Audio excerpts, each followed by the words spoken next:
everyone, this is Nitya from Shop.in, and today I'm going to review a very interesting book that is famous in the youth.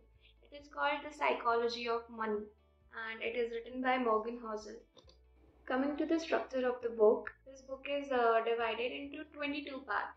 First is introduction, then 20 chapters and then a proscript. अगर बात करते हैं फिर हम कि आपको इस book से सीखने को क्या मिलता है, so you will notice one thing what Morgan wanted to tell you that इंसान लॉजिकल नहीं साइकोलॉजिकल टर्म्स पे चलता है and as the title say it is psychology of money, so we are going to discuss about the factors which affect your financial status. I am going to sort this book out आप सबके लिए and मैं इस book को कुछ points में divide करूँगी. तो पहले पॉइंट से शुरुआत करते हैं. The first point is true wealth is what you don't see. मैं आपको एक एग्जांपल देना चाहूँगी. आजकल हम इंस्टाग्राम बहुत यूज़ करते हैं, तो इंस्टाग्राम पे किसी की भी फोटोज़ देख के वेकेशन की या फिर कोई महंगी कार देख के हम लोग हमेशा ये चीज़ सोचते हैं वाह यार इसकी लाइफ तो बहुत सेट है, काश मेरी भी लाइफ ऐसी हो.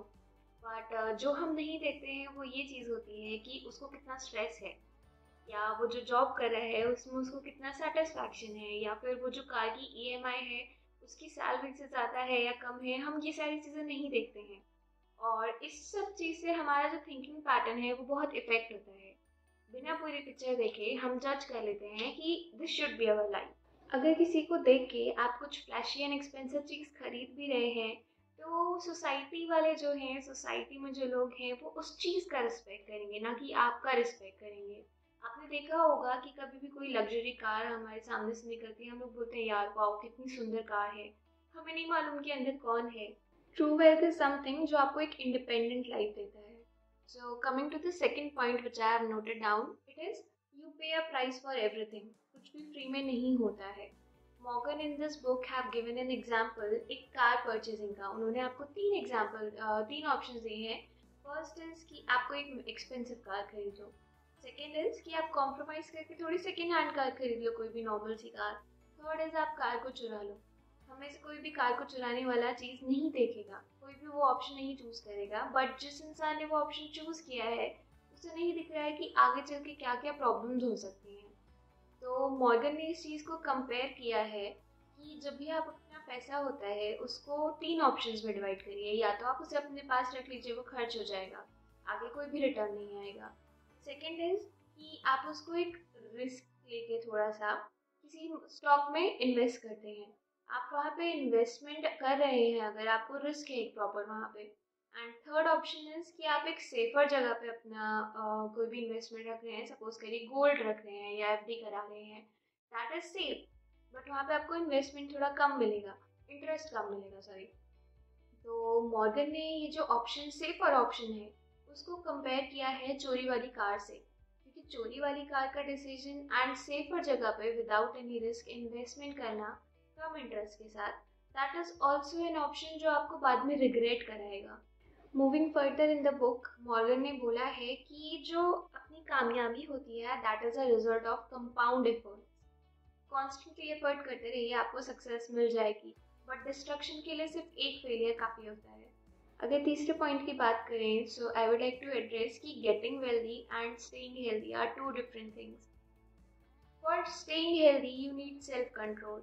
आपने मेहनत करी, आप अमीर तो हो गए, बट अगर अब आपको अमीर रहना है तो you need self control. There are two types of mindset according to Morgan. पहला कि जिसके पास पैसे नहीं है वो ये सोचता है जब मेरे पास पैसा आएगा मैं तब सेल्फ कंट्रोल सीखूंगा. And on the other hand एक और माइंडसेट है जहाँ पे एक इंसान सोचता है डे वन से, चाहे उसके पास पैसा कम हो चाहे ज़्यादा हो, वो सोचता है कि मैं थोड़ी थोड़ी सेविंग रोज करूँगा. So that keeps you stay wealthy. अगर आपके पास सेल्फ कंट्रोल नहीं है तो एक पॉइंट ऑफ टाइम आएगा जहाँ पे आपको अपना डाउनफॉल विटनेस करने मिलेगा. And coming on the fourth point, Morgan says that you always should have a plan B. क्योंकि आप कभी भी कोई एक गुड प्लान बनाते हो तो आपके पास एक रूम होता है एरर्स के लिए, क्योंकि जब कोई प्लान होगा तो ऑब्वियस सी बात है कि वहाँ एरर हो सकता है. तो आपको क्या करना है कि you should be optimistic about the future.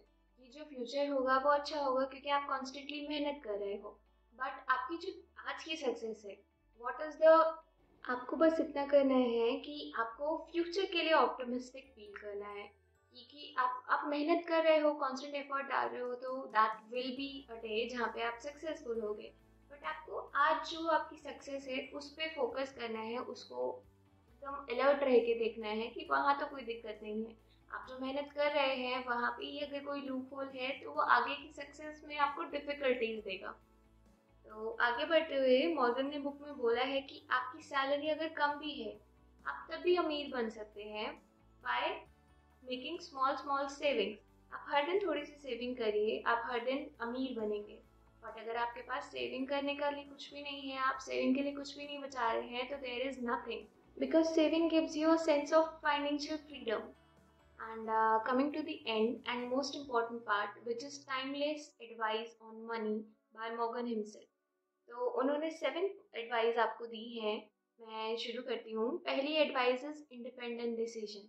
Morgan ने बोला है कि आप कोई भी फाइनेंशियल डिसीजन अगर लेते हैं तो it should be your decision wholly and solely. आपको ऐसा नहीं होना चाहिए कि उसने यहाँ इन्वेस्ट किया है तो मैं भी इन्वेस्ट करता हूँ, या उसने मुझे कहा है तो मैं भी इन्वेस्ट करता हूँ। आप अपना दिमाग लगाइए, अपने आप उस चीज़ को स्टडी करिए एंड देन इन्वेस्ट करिए। Coming to the second point, which is second advice, live below your means. Suppose करिए आपने आज 100 रुपये कमाए, तो आप उसमें से अगर सारा पैसा खर्च कर देंगे तो आपको नहीं मालूम है कि कल कितना पैसा आने वाला है।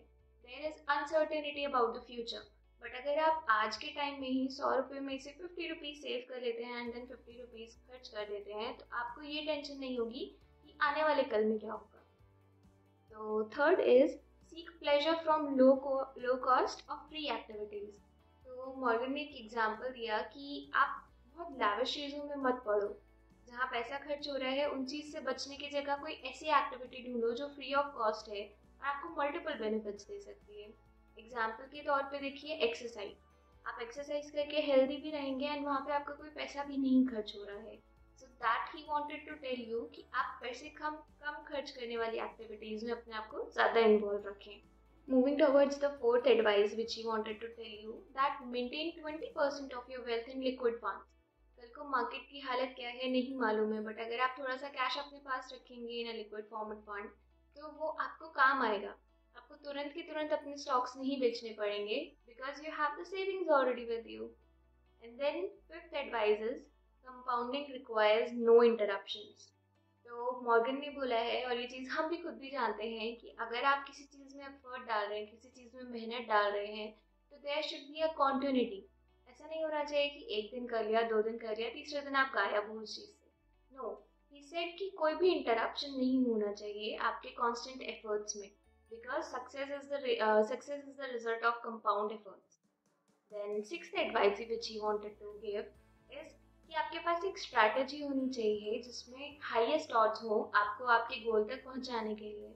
आप कोई भी प्लान बना रहे हैं, काम कर रहे हैं, हम सब ने सुना है कि smart work is better than hard work. तो आपको बहुत एक स्ट्रैटेजिकल वे में देखना है कि आप जो काम कर रहे हैं उसका रिजल्ट आपको कब तक मिलेगा, कितने टाइम में मिलेगा। देन द लास्ट एडवाइस, उसको उन्होंने 3 की एलिमेंट्स में बताया है कि फाइनेंशियल सक्सेस के 3 की एलिमेंट्स होते हैं। First one is patience. तो मॉर्गन ने बोला है कि आपके पास पेशेंस होना ज़रूरी है।